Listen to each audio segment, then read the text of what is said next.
Hello all, welcome to chef Surya Teja. ఈరోజు మన special recipe chicken fried rice అండి. మీకు చూడగానే అర్థమైపోయింటుంది. నార్మల్ చికెన్ ఫ్రైడ్ రైస్ కాకుండా కొంచెం స్పెషల్గా చాలా టేస్టీగా అయితే ఈ చికెన్ ఫ్రైడ్ రైస్ అయితే చూపిస్తారు. ఈ స్పెషాలిటీ ఏంటంటే ఇందులో మనం వేసిన చికెన్ ఐస్ క్రీమ్లా కరిగిపోతుంది నోట్లో పెట్టగానే. మనకి నవ్వాల్సిన అవసరం లేదు, అంత స్పెషల్. సింపుల్గా అయితే మనకు రెసిపీ అయితే చెప్తాను.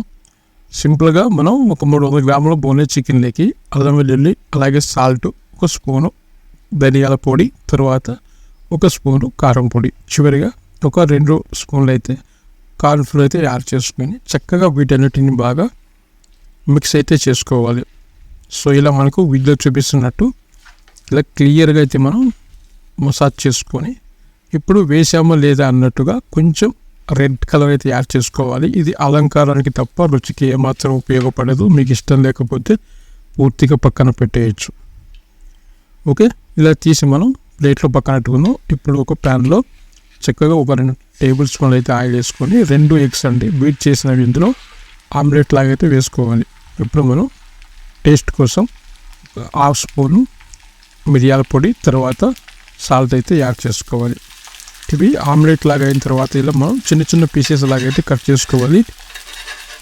సో ఇలా చక్కగా మనకు ఎగ్ మొత్తం వేగిన తర్వాత పూర్తిగా ఇలా చిన్న చిన్న పీసెస్ అయితే కట్ చేసుకుంటాం.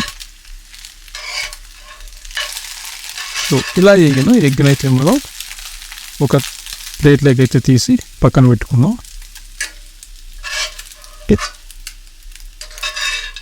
సో ఈ ప్రాసెస్ మొత్తం పూర్తి అయిపోయిన తర్వాత మనకి మళ్ళీ ఒక టేబుల్ స్పూన్ ఆయిల్ వేసుకొని ముందుగా మనం మ్యారినేషన్ చేసుకునే చికెన్ ఇందులో 1 by 1 స్లోగా అయితే యాడ్ చేసుకోవాలి.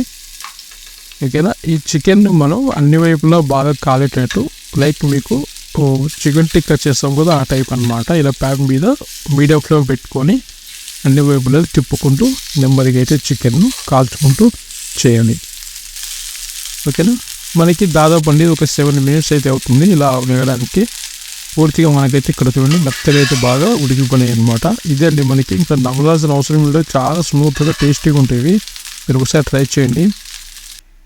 ఇప్పుడు అదే ప్యాన్లో మనం కొంచెం ఆయిల్ వేడెక్కిన తర్వాత ఉల్లిపాయ గార్లిక్ అనమాట. ఓకేనా, వెల్లుల్లిపాయ మనం చిన్న చిన్న చాప్ చేసుకొని వేసుకొని కొంచెం వేపుకొని ఇప్పుడు క్యారెట్ ముక్కలు కూడా క్యూబ్స్లా కట్ చేసుకొని వేసుకోవాలి. ఓకే, ఇవి కొంచెం అలా వేగిన తర్వాత ఇందులోకి ఒక చిన్న కప్పులు గ్రీన్ పీస్ అనమాట, పచ్చి బఠానీ కూడా యాడ్ చేసుకోవాలి. ఇక మనకి బీన్స్, క్యాబేజీ ఇవన్నీ ఏం అవసరం పడదు, టైం వేస్ట్ అదంతా. చాలా చక్కగా సింపుల్గా అయితే చాలా టేస్టీగా చెప్తాను నేను రెసిపీ. ఇప్పుడు మనం ఒక చిన్న స్పూను డార్క్ సోయా సాసు, అలాగే గ్రీన్ చిల్లీ సాసు, తర్వాత రెడ్ చిల్లీ సాస్. ఓకే, ఈ సాసెస్ అన్ని యాడ్ చేసిన తర్వాత వీటిని బాగా ఒకసారి ఆ వెజీస్లో బాగా మిక్స్ చేసుకోవాలి. ఇవి కొంచెం బాగా వేగిన తర్వాత ఒక రకమైన స్మెల్ అయితే వస్తూ ఉంటుంది. వేగినాయి అన్న తర్వాత ఇప్పుడు మనం ఒక 400 grams వరకు అయితే ఉడికించిన రైస్ అండి, పచ్చి ఏవైతే కారేవి ఉడికించిన రైస్ అనమాట. సో ఇందులో అయితే మనం యాడ్ చేసుకొని రుచికి తగ్గట్టు సాల్ట్ అయితే యాడ్ చేసుకుని చివరిగా బ్లాక్ పెప్పర్ పౌడర్ కూడా యాడ్ చేసుకోవాలి.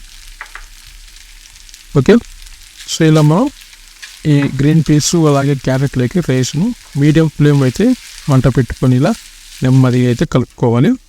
సో ఇలా మనకు నిదానంగా ఇలా కలర్ మారుతూ రైస్ అయితే రావడం జరుగుతుంది. ఇప్పుడు మనం ఫ్రై చేసుకున్న ఎగ్ కూడా ఇందులో యాడ్ చేసుకుంటాం, తర్వాత ఫ్రై చేసుకున్న చికెన్ కూడా ఇందులో యాడ్ చేసుకుంటాం అన్నమాట. సో ఇది మొత్తం ప్రాసెస్.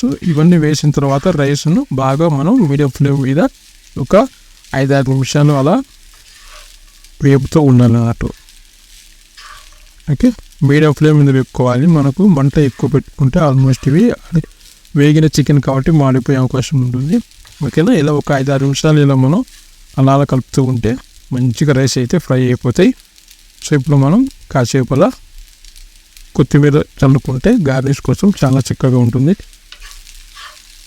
సో ఇది గైస్ సింపుల్గా అయితే చికెన్ ఫ్రైడ్ రైస్. ఓకేనా, మనకి వీడియోస్ లైక్ చేయండి. మన ఛానల్లో కూడా మంచి మంచి రెసిపీస్ ఉన్నాయండి. నేను అన్ని రెస్టారెంట్ స్టైల్లో చేశాను.